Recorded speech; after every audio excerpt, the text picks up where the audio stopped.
Good morning, everybody. Welcome to the latest in our ISE webinars. I'm really pleased to be partnering today with MyKindaFuture, who are strong supporters of the ISE and all that we do, and have been very heavily involved in the work we do in the apprentice space.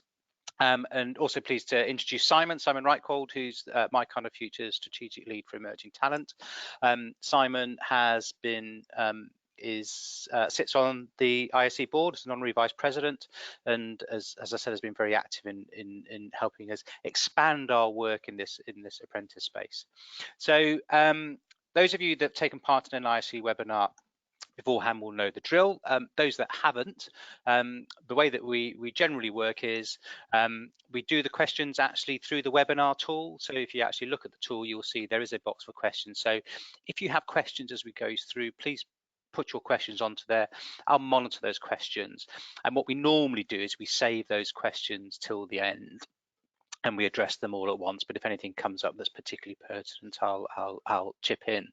Simon has been joined by a couple of colleagues from British Airways, but I'll leave Simon to do those introductions. So that's all from me. I'll come back on towards the end. So Simon, over to you. Stephen, thank you very much, and welcome everyone to today's Lunch and Learn. I hope you've got a sandwich and a drink or something to hand, let's get kicked off. So you've heard who I am already, so I'm delighted to have two colleagues from British Airways, Helen and Jaya. British Airways are a client of us at MyKindaFuture, and do some amazing work, and have for a lot of years done some amazing work in the emerging talent space.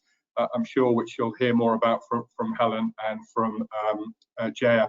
Helen is a fellow board member of the ISE, the same as me, and she and I and a couple of other board colleagues have led the work for the ISE around apprenticeships and shaping the strategy for the ISE, and I'm forever grateful for Helen for the amazing stuff that she's done, and how what we've managed to achieve in the last 18 months around apprenticeships to support you as ISE members. So I hope you've all got lots of really good, useful stuff from the ISE in that space. So what we've got a quantity of questions that I'm going to be asking either Helen or Jaya to respond to, which I hope you'll find really useful and insightful. And as Stephen said earlier, any questions you want, just go into the chat function and put that question in at any point. Don't wait till the end. Anytime you think of a question, do just pop it straight to the chat function, and we'll get as many of those covered off at the end.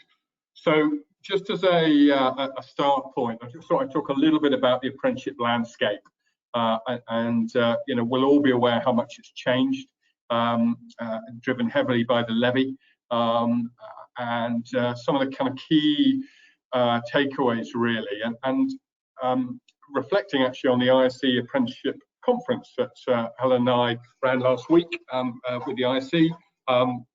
These were some of the kind of key themes that came from that conference. One was around apprenticeships matter strategically for organisations. It's not just a case of how we're going to get some of our levy money back, but actually apprenticeships matter at a strategic level for organisations, whether that's around future skills and making sure that organisations are preparing themselves for the future of their organisation and building the skills that they need, whether it's to help support the diversity agenda, whether it's to address aging workforce challenges, obviously providing good quality training for existing staff by enrolling them on apprenticeships. Apprenticeships are a strategic level issue now, and I think that's one of the really significant changes in the last couple of years, and a hugely positive one. You know, and if I think about our experience at MyKindaFuture, that comes through incredibly strongly with all the different organisations that we work with in and around the apprenticeship space. This is something that matters at a strategic level. It's a journey for us all, and it's been quite a journey since the introduction of the levy, and I'm sure all of you will have felt some of the challenges that we've been on. But I think it's a journey we're actually moving on really, really quickly, and one of the really powerful takeaways I took from the conference last week was how willing people were to share their experiences, good and bad, and also to ask for help. And if you're not on it already, the ISE has an apprentice WhatsApp group. And if you're not on it already, do get in touch with the team at the ISE, give them your mobile number, they'll add you to the group. And there's lots of great stuff that's shared. People ask all kinds of questions and get loads and loads of feedback. We had a brilliant one a couple of weeks ago when someone asked some questions around work experience, and it got a flood of input and support from people. So we're all on this journey together with apprenticeships, and the ISE can definitely help with that. Another really important theme was the importance of setting the business and the candidates, up for success, and candidates, whether it's internal or external. The importance of line managers around apprenticeships has never been more important, to give them the tools and make sure they're equipped to support the apprenticeships as they either join the business from new or already in the business but enroll upon an apprenticeship. And also the importance of setting the people up who are coming on to apprenticeships, to say whether they're already existing staff or whether they're new. It's about helping them prepare so that when they land on their apprenticeship, they're confident, they're excited, they're motivated, they can't wait to get stuck in. And that's how they're going to get the best of their apprenticeship, and you'll get the best from your apprentices. So setting the business up with candidates for success comes through really strongly. And the other is early engagement. And I know apprenticeships aren't just for young people, but obviously in the ISE world, that's what we focus on. So the early engagement is so important. The education piece of young people and parents and teachers around apprenticeships, and not just leaving it to kind of final year of school, final year of college, but much earlier than that. And the authentic branding, being really open and honest about what it's like to be an apprenticeship. And I think you'll hear some examples of that from Helen and from JAYA today, in terms of some of the great work that the British Airways are doing to make that happen. So that's some of the themes that we're seeing very strongly in the apprenticeship landscape. But it's an exciting one. It's a positive one, and there's lots of great work going on in this space, and we're going to hear about it today. So, key thing we want you to take away from today is to get ideas about how you can best engage and retain apprenticeship talent. That's what we want you to get lots of ideas from today. Some big, some small ideas. All today is going to be focused on helping you to do that. And so to get things kicked off, the first question is for Helen. So what, Helen, are some of the most impactful ways to attract the best and, increasingly importantly, most diverse talent? Yeah, no, absolutely. So, and I guess the caveat I'd put on this is that I'm certainly not coming from we've ticked all those boxes and we're doing this, to the standard that we would want to. I guess you kind of hit the nail on the head when you said this is a bit of a journey, and I think we are all on a journey. And even though British Airways has been involved in delivering apprenticeships for many, many years, as we've evolved into the kind of new world of apprenticeships, it's definitely something that we've kind of started to look at and evolve some of that practice. And I guess one of those things was bringing my role in. So 12 months ago, my role didn't exist. I've specifically come into the organisation with that kind of external attraction resourcing lens, to really kind of look at how we join the dots up, because it's great to be delivering some fantastic programs internally, but we've obviously got to think about how we're engaging with that kind of talent externally as well. So I suppose for me, it's not overcomplicating it. It's about creating some great opportunities for students to be able to come in and experience the organisation, and that's not easy to do, but it can be made easier by using existing talent. So one of the things that we're really starting to work on is using some of the existing apprentices and recent apprentices that we've got around our organisation to really help bring that to life, whether that is through video content, whether it's through them going out and speaking in schools, but that kind of an authentic experience, because you and I both know that we could go out to schools and talk to students till we're blue in the face, but actually the real impact is when they can see somebody that they can relate better to, and they hear directly from that individual about the experiences that they have had. So we're definitely looking at how we can provide lots of meaningful opportunity for students and teachers and parents to come in and experience the different pathways that we have in our organisation and our industry to offer. And then more importantly, finding opportunities to keep some of those conversations going, because I know, in previous organisations that I've worked in, we've done some great stuff around work experience with hugely impactful numbers, 2,500, 3,000 students coming through work experience. But actually, that's only half the battle, because actually, if you haven't then got a great process in place to be able to keep that connection and those conversations going with those individuals, then arguably you've done a lot of hard work and are going to struggle to get some of the return on investment on that. And I guess the old adage is you can't be what you can't see. So for us, being able to utilise and experience apprentices is a really great way of students being able to identify with those people and kind of make those decisions from there. Fantastic. So the key takeaway there is engage as much as possible with existing, so leveraging the peer-to-peer piece, so to connect with existing talent, and also find a way for them to continue that journey of exploration, if you like, after you might have first interacted with that talent. Yeah, absolutely. Brilliant. Thank you, Helen. So moving on to the next question. So Jaya, this is a question for you as an apprentice alumni for British Airways. So what are the most daunting elements of applying for and then starting an apprenticeship role, Jaya? I'd say naturally it is quite scary anyway, applying for something. It seems like a long time ago now since I actually physically did the application, but all I remember from the process that it wasn't too bad. I think it was the mind over matter kind of aspect of it. When actually completing my application, I remember thinking, am I good enough? How am I going to make my application stand out? I guess I just wanted to ensure that I truly communicated my strengths, skills, and any capabilities that I had, but through the application.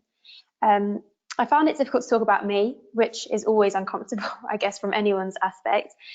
So trying to sell myself didn't really come easy. I kept thinking there's probably so many people out there who are also applying and probably have way better experience than I do. Looking back now, I wish there was some sort of platform available where we could have been able to access other resources, to see who else was worried about the next step in their future, just to know that I wasn't alone in that journey at that moment in time.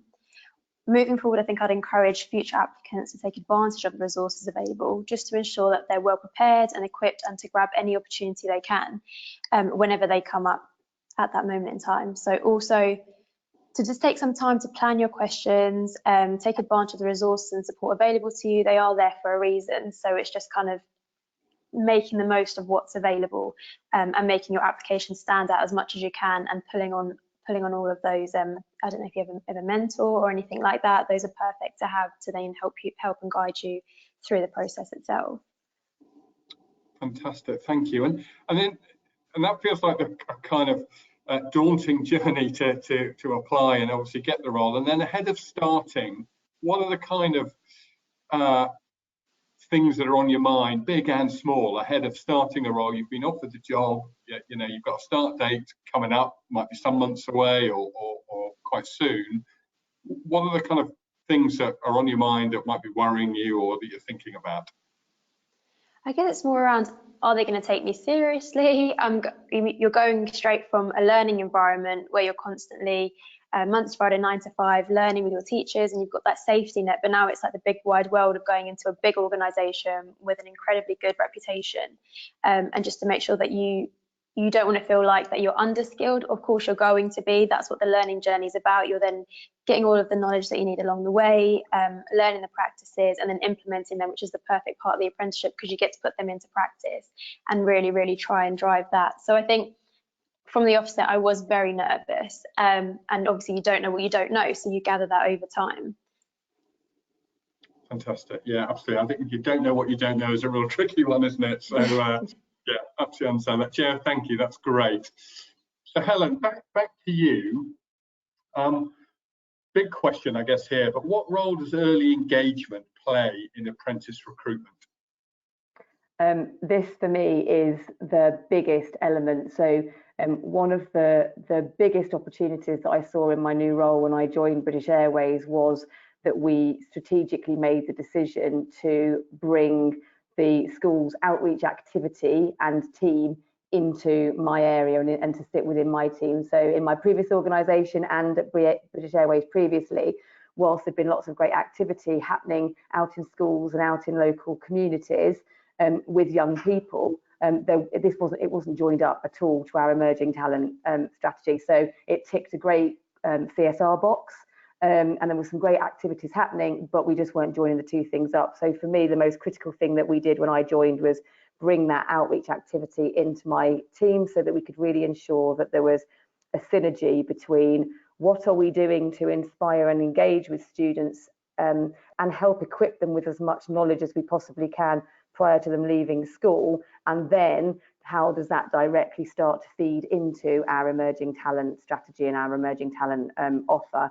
So I guess some of the activities that we do is, as I kind of alluded to in my first answer, for me it's about offering a range of different interventions, so a range of different opportunities for students to connect with us. So we offer work experience, but we also run a number of dedicated workshop events where we invite students and their parents to come in and find out about particular careers in British Airways, whether that's about becoming a pilot, to thinking about engineering, to identifying an opportunity across one of our head office functions. We run a number of dedicated workshop events. We also aim events that are specifically targeted at teachers too. So one of the biggest successes that we've introduced over the last 18 months has been our teacher takeoff days, where we bring teachers into the organisation for a day so that they get a taster of what work experience opportunities we offer and the different areas of our organisation, which has been hugely successful in those teachers then being able to go back into their schools and back into their classrooms and be more informed to advise and guide their students. And I guess then the other piece that we've introduced, obviously working in conjunction with yourselves, is kind of the real piece for me, which was around introducing our connector platform, which I guess has started to alleviate that frustration about doing all these meaningful interventions, but then struggling to be able to keep those conversations going. So we're now in a situation where we've got just under 2,500 students connected directly with us through our connector platform. And not only are they able to then access a huge range of different learning modules, so we've built and developed a number of modules that enables them to continue on that learning journey around what does a career in aviation look like, but also some of that wider employability development. So actually, how do I prepare for an assessment centre? What sorts of things should I be putting on my CV? That type of thing. But the other big thing, just picking up on Jaya's point, I guess, in terms of some of the things that she felt might have been missing, is the opportunity for those students to connect with members of staff inside our organisation already. So whether that be existing apprentices or graduates or individuals who are more experienced in their careers, in order to be able to ask them directly for advice or information or help them navigate their kind of career path. Not only does that then give us the opportunity to kind of really develop those students, but also arguably it enables us to be able to really track the impact that some of those interventions is having, because arguably we'll be able to start to see individuals, hopefully from that platform, making some decisions to come and join us in our organisation. And I guess just to finish on that, I would say, you know, yes, we are a large organisation, but a team doesn't have to be massive. So I've only got a dedicated resource of 2 individuals. I only had one when we first joined, and we've managed to secure another dedicated member of the team. But actually it doesn't need a huge amount of focus to start being able to make an impact, because actually 1 or 2 things delivered really, really well start to make an impact really, really quickly. And I guess also there's lots of opportunity out there to use organisations that can help you to kind of aggregate some of what you're trying to focus on and deliver some of those sessions on your behalf. So there's lots of ways of being able to kind of execute that, I guess. Brilliant, thank you, Helen. I'm going to throw a question at you that we hadn't planned for, but when just listening to what you're saying there, it really jumped into my head. You talked about the biggest, early engagement was probably the biggest opportunity. It was a really big opportunity to bring all the young people activity together and align it to talent much more. How difficult or easy was that to win the business over to doing that? Yeah, so it was easier than I thought when we started to have the conversation. I guess the biggest concern that we had, that the organisation had, was the whether or not by bringing it into more of a resourcing function, arguably, that we would lose some of the wider CSR impact and benefit that has.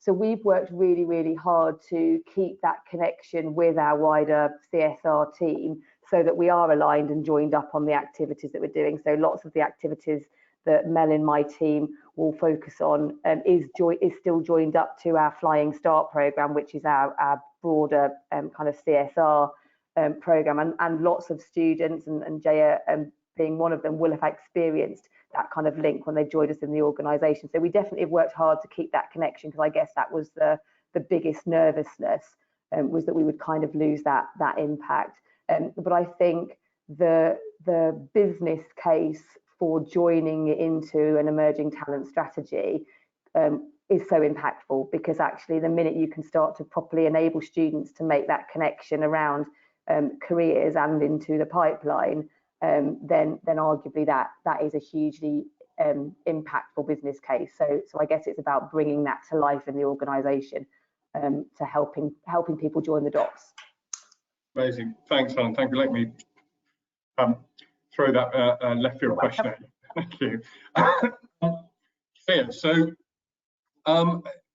before deciding to seek an apprenticeship, what employer engagement, so what interventions with employers do you recall happening at your school or college? So what can you remember of employer activities when you're at school or college? In all honesty, during sixth form, there wasn't really much. I mean, we had the occasional careers event and the careers advisor that we would be able to access. But a 20 to 30 minute session with the careers advisor wasn't enough to truly get an idea of what career suited you. There wasn't any guidance on the different types of apprenticeships available, tips on how to complete your application, or advice on interview techniques. The main focal point was to complete your personal statement and then apply for uni.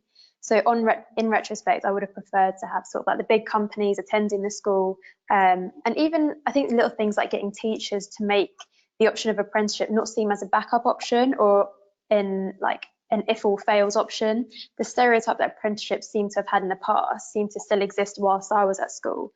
And there's more to them, especially now being through the process and being such an advocate for apprenticeships. There's so much more to them, and I believe the apprenticeship should be given the same acknowledgement just as much as a university.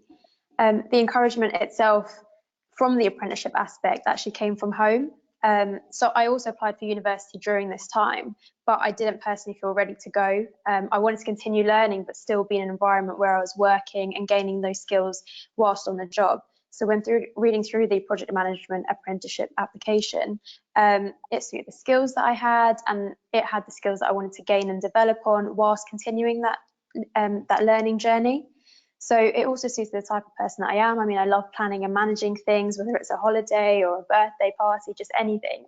So it seems to have fit and ticked all the boxes. So that employer relationship with the employer relationship with the school itself, there wasn't much there at my own school, but I did hear from friends and from other family members that there were a lot of events outside of schools, which I would try and kind of get a rundown from them who had attended them.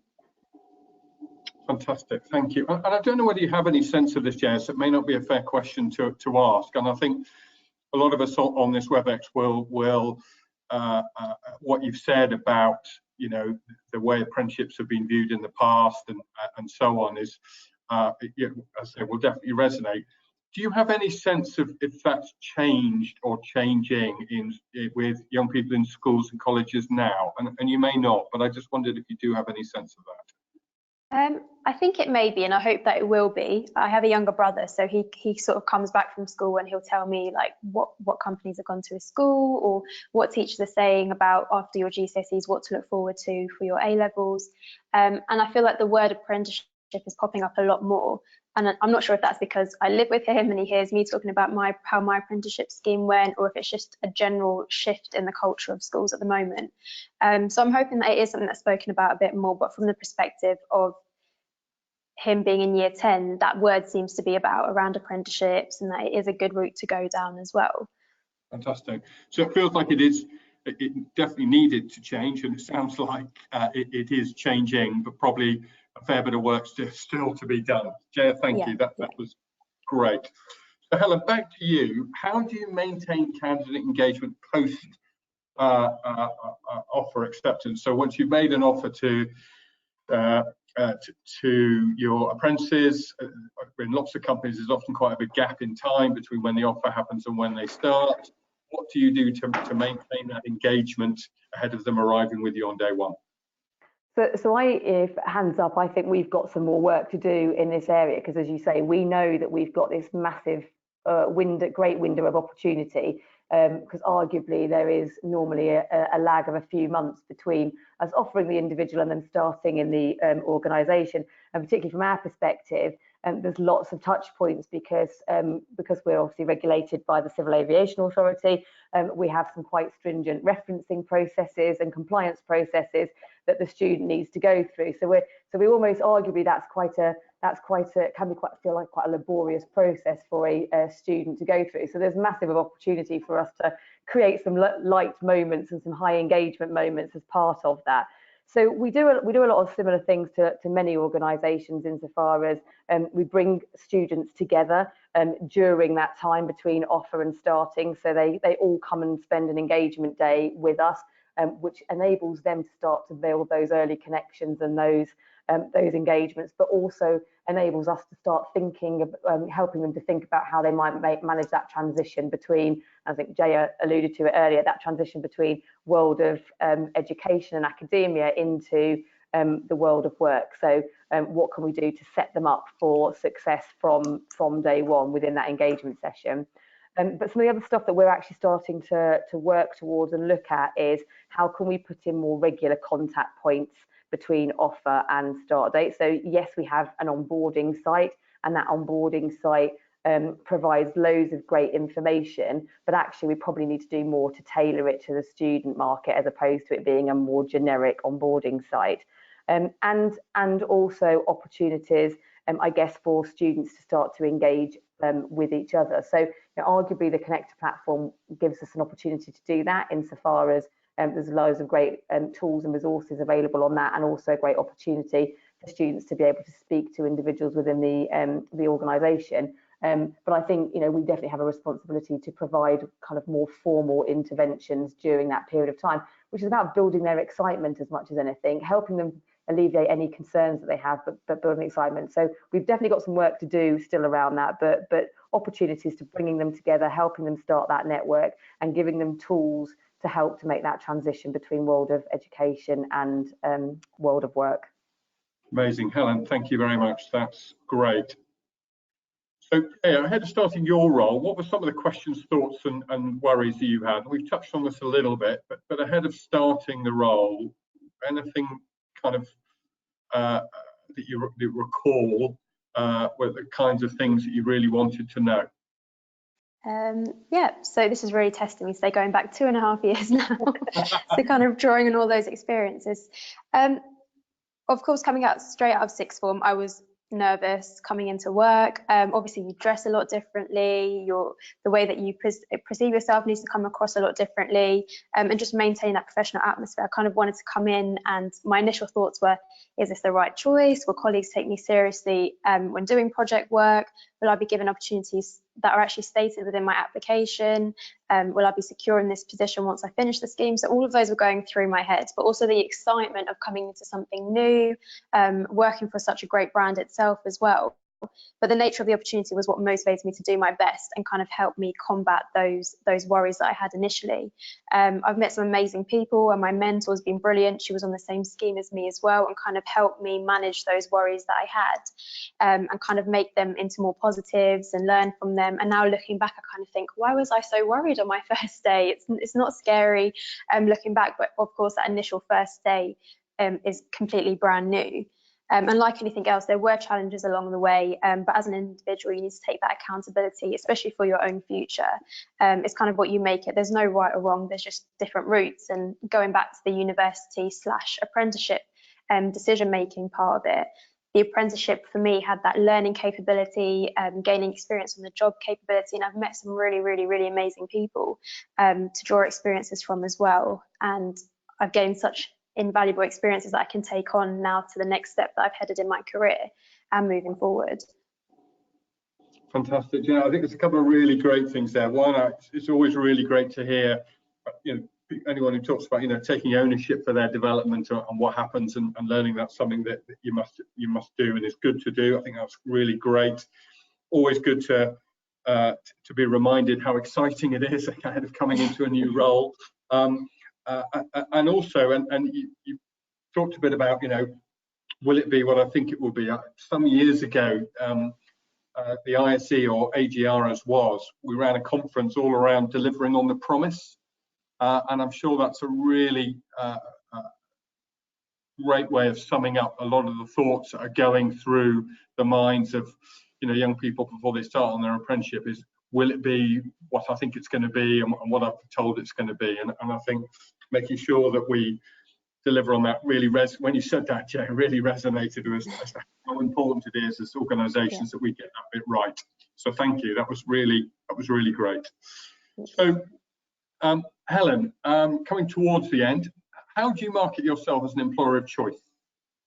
Well, so I guess strategically we would want to be seen as an employer of choice, but it's definitely not as simple as kind of just putting a bit of a marketing campaign around it and sending that out into the ether, because we obviously need that and want that to be as authentic as possible. So I guess the focus for us has been around working hard to start to develop a more content heavy strategy, if that makes sense. So where can we really leverage and utilize content, whether it be through our internal apprentices, whether it be through kind of opening the curtains on our organisation a little bit more, whether it be through allowing people to come in and actually experience it, actually develop much more of a kind of content heavy strategy to really kind of drive that authenticity.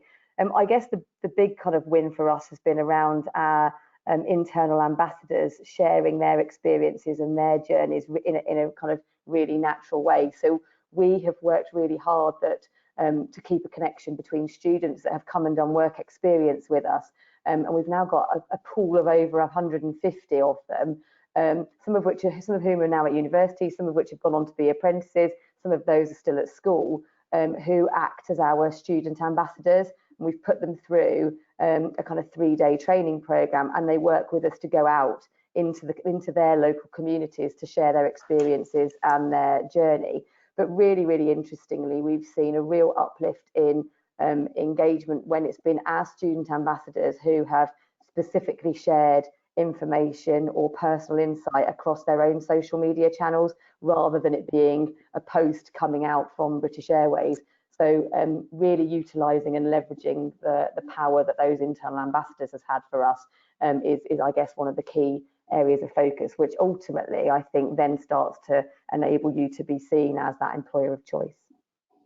And that comes back to one of the earlier points about that authenticity, doesn't it, Helen? About how important it is to, if you really are going to be an employer of choice, that authenticity massively matters.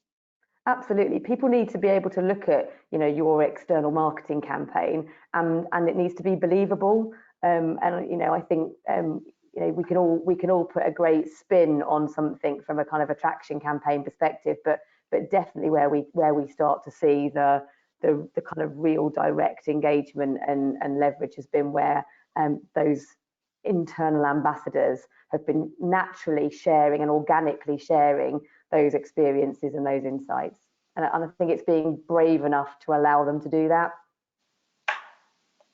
Yeah, and that's the word, isn't it? Brave, isn't it? Scary. So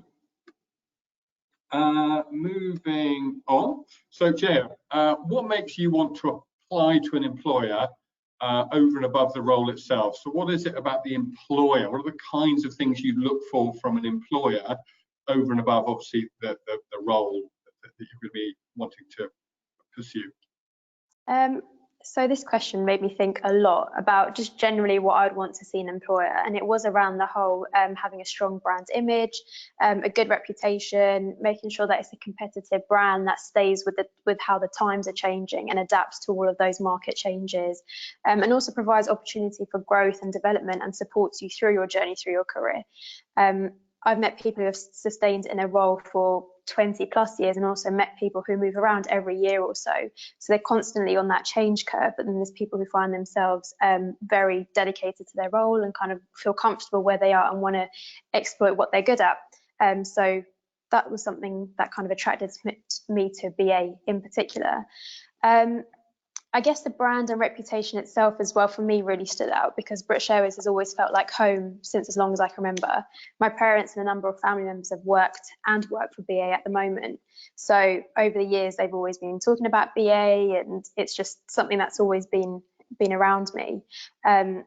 And from then, and from research and looking into the apprenticeship scheme, specifically with BA, because that was the only apprenticeship scheme I applied for, although I applied for uni at the same time. I kind of thought, if I don't do the apprenticeship scheme, I'll go to uni and do my degree over there. But I was praying for the apprenticeship above all else, because that's what I felt like was truly giving me the next step in my motivation and drive towards becoming a project manager. And BA has helped me through my learning journey and given me the responsibilities that I thought I would have had, and I've been able to challenge myself in ways that I never even imagined. And I think that's truly helped me to progress to my next step now as a project and portfolio executive, to then have all those capabilities and those skills, and to really trust the brand that I'm now working for, and that I've made the right decision of going with this employer in particular compared to others, which, I mean, if I did research into others, I'm sure they would have been great in what they were offering as well. But BA had that sort of special place in my heart, I guess, as cringy as it might sound. And that comes across today, Jaya, so thank you very much. That's great. Thank you. So, Helen, what are the challenges in building an apprentice journey and strategy? I talked right at the beginning about, we're all on a journey around apprenticeships. What are some of the key challenges in building that journey and that strategy around apprentices? So I think for me, it's been about helping the organisation to join up all the dots, because often when you're talking in the different business areas, the line managers or key stakeholders' point of reference is based on their own experiences. So if they happen to have come through a kind of university route, that often ends up kind of being the default as kind of where they're starting from and benchmarking from. So I guess one of the things that we've worked hard on over the last 12 months has been to bring a bit more of a holistic approach to emerging talent discussions generally. So rather than having separate discussions, which was kind of where we were at, which, we might have had a stakeholder in this business area that we talked to about graduates, and then in the same business area, the apprenticeship discussions would be happening with a different stakeholder. And arguably it was very difficult for that business area to be able to kind of join up and really understand holistically where an emerging talent solution and strategy might help and support their kind of future skills requirements.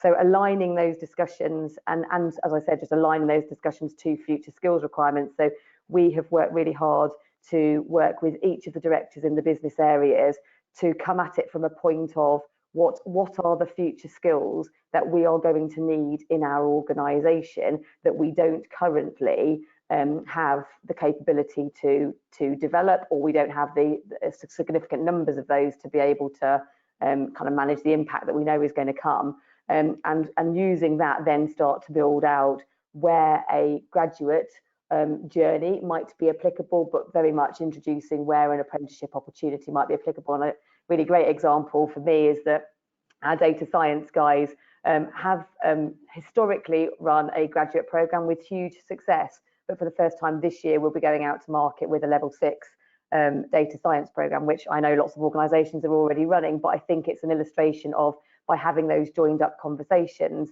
that area of the business has been able to identify that actually, yes, they want to continue with that graduate pipeline, but there's a real benefit for us bringing in talent at an earlier stage and developing that. So I guess, you know, want to talk about it in kind of model terms, that sort of blended buy and build model. So yes, there will be times where we want to buy that talent in, but actually I think where the apprenticeship strategy really starts to have impact is helping organisations to be able to understand that there's a real opportunity to build that that capability.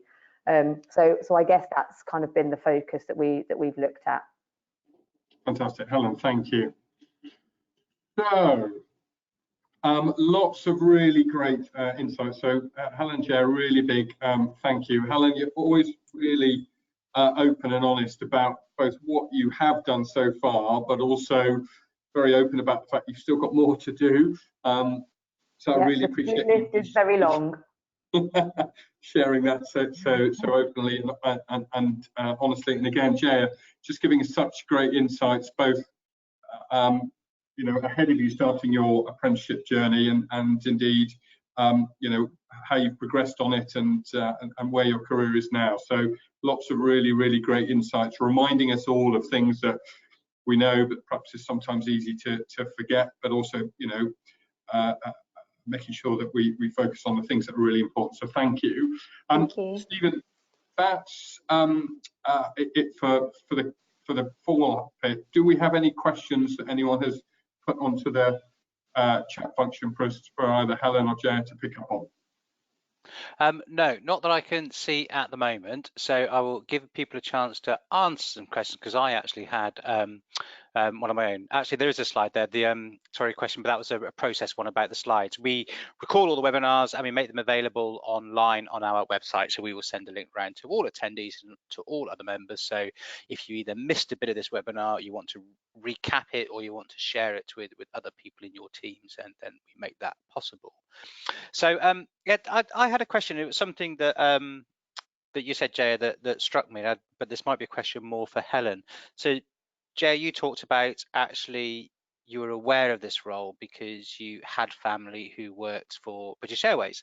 And I remember being at Rolls-Royce in Derby about a year ago and met a couple of their apprentices, and they said something similar, actually, that their school was a bit of a barrier to becoming aware around apprenticeships, and they only really became aware of the opportunities because their parents were engineers. So I'm wondering, Helen, because the graduate market is more mature in that sense, you know, the channels to the audience, either university, career service, or jobs boards, you know, they've been around for a relatively long time and pretty stable, where this whole schools market is very different. Is that a real challenge for you? Do you need a different tone of voice? Do you need a different kind of narrative to get out there? Yeah, absolutely. I mean, it's a challenge in itself, insofar as, you know, those of us that have been involved in graduate recruitment for many years, you know, there's a great formula that exists, and there's lots of great insight in terms of, you know, which students you might want to target at which universities. And, you know, we know, for example, if we wanted to go out and look for aircraft maintenance engineers, that there would be certain universities that we would target. Whereas arguably, when you're looking at things from an apprenticeship lens, it's just so much bigger, and I think that's the biggest challenge, is being able to do things with the same level of impact. So definitely it does need a different tone of voice, and arguably I think it needs more consideration. And I guess that's kind of where I was coming from, in terms of we're trying to do a number of things. So we're trying to connect with individuals more holistically and digitally. We're trying to offer a variety of opportunities for students, their parents and their teachers to come and experience our organisation and the opportunities that exist within it. And then, yes, of course, we still have you know, a wider marketing campaign that sits around that. But we've definitely had to think about that differently, and that's where people like Jaya have really kind of helped and supported that, because actually I think it's just so important to be able to use those guys and help to bring their, you know, demonstrate their journey to life, much more than perhaps we've ever had to in the graduate market before. Cool, thanks. Sorry, carry on. Were there any more questions, Stephen? I'm just having a look at a couple of comments asking to follow up with you, Helen, so I'll pass those separately.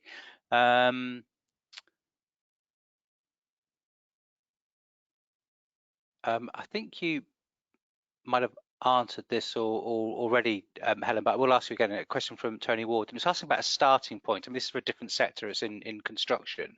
You know, is there any real specific starting point where you talk about actually, you know, delivering apprenticeships or getting to markets? Where do you actually start? Because it is such a big, complex subject. So yeah, that's a difficult question. Which is not a quick answer to either, is there? No, and I guess it's an amalgamation of perhaps some of the stuff that we've already been talking about. But I guess, you know, we've had to make a bit of a strategic decision that our focus in terms of schools outreach is really from kind of year 10 upwards. You know, arguably there's lots of organisations doing amazing stuff much earlier down that line, but as I alluded to earlier, we've got, you know, a fairly small dedicated team and want to have as much impact as possible. So I guess we've made a dedicated decision to kind of target in those years where we're likely to be able to influence somebody's decision, or not so much influence, but actually ensure that those students have as much information about the different routes of entry into an organisation like ours or into an industry like aviation. And provide them with lots of different interventions. But for me, the really powerful bit has been that we're now in a position to continue that conversation, because it was always my frustration in my previous role that as an organisation we were doing all these amazing things, and there's lots of engaged individuals in our organisation that were wanting to go out and talk to in their kids' schools or go and you know, engage in their local communities. But we weren't joining the dots up, and so for me that's kind of been the other big bit, is joining the dots up, pulling it all together, and then enabling us to have a facility that enables those conversations to continue. Does that answer the question? I'm not sure whether it does. And just to add to that, Stephen, I think Helen's absolutely right in you know, in all the stuff she said, and it just got me thinking about, you know, where do you start with apprentices? I wonder if the one of the ways to start thinking about that is asking yourself a question about why. Why do you want an apprenticeship program? You know, what are you looking for it to deliver? What's the challenge it's looking to address for the organisation? And that I found is a pretty good starting point. And I think about lots of discussions that I have when I first meet organisations. Why are you looking at apprenticeships over and above, well, I've got a thumping great levy and I need to do something about it? But, you know, but the why, I think, is a really useful start point to start to then think about, and then what follows from that is then the shape of what you do and how you go about it. But I think why is always a really good start point. Yeah, I'd agree with that, Simon. I was doing a piece of work last week around, somebody was asking me around, are employers swapping graduates for apprentices? And it's really hard to tell because both kind of intakes are increasing. So there probably is a little bit of that, but it's very difficult to say how much. I think it's more employers thinking about actually, you know, what are the best talent streams? And that points around just spending the levy is probably the wrong answer in terms of why you're approaching this. But we talk to lots of organisations, as I'm sure you do, Simon, with your clients, and Helen, I know you've experienced this, I think, in your previous roles as well, which is you get these different talent streams. Everybody talks about the 50% of students who go to university as if that's a bad thing, but then forgets, well, there's 50% of students who don't. And I think lots of employers are realising there's talent in that pool as well. And it's interesting, I mean, it's part of the reason we changed our name from, got the word graduates out of our name and students in, because employers we deal with recognise that this is a student broad market, and there's talents in all sorts of places that people didn't look before, and you optimise that, you know, you make your businesses perform better. I totally agree with you, and I think it's one of the reasons why we have deliberately joined the conversations up, because it made no sense to me initially that we were talking about graduates, we were talking about apprentices, but we were talking about them in isolation of each other. And actually, I think that when you kind of join the two things up, then you start to have a bit more of a meaningful conversation about the value that the two different routes could bring into our organisation. Fab. Okay, I think we've covered an awful lot of ground there. Anything else that anybody wants to cover? That's it, thank you. Sorry, I've just had one quick question pop up at the that's just come onto my screen. Have any organisations used apprenticeship standards for graduate joiners? I think the answer to that is yes, actually, isn't it? There's a few roles people using things like the Chartered Manager apprenticeship. I know in the accountancy sector, a lot of accountancy graduates now go through an apprentice yeah, we route. do. Both our finance graduates and our future leaders graduates are both working towards an apprenticeship qualification as part of their development journey. So I'm happy to pick up anything on that anybody might want offline. And then there's also a piece for those organisations who do it. There's always a really interesting debate: is do they call it apprenticeship, and how they position that internally. It's as Stephen and Helen said, that we definitely see it happening. Thought needs to go into how you position it within the organisation. Yeah. And Laura's just chipped in actually online as well to say yes. In her organisation, they use it for chartered town planners at a master's level. So yes, and as you said, Simon, you don't have to call them apprenticeship, do you? Which sets up a whole other debate. Maybe that's a topic for another webinar. Quite. Cool.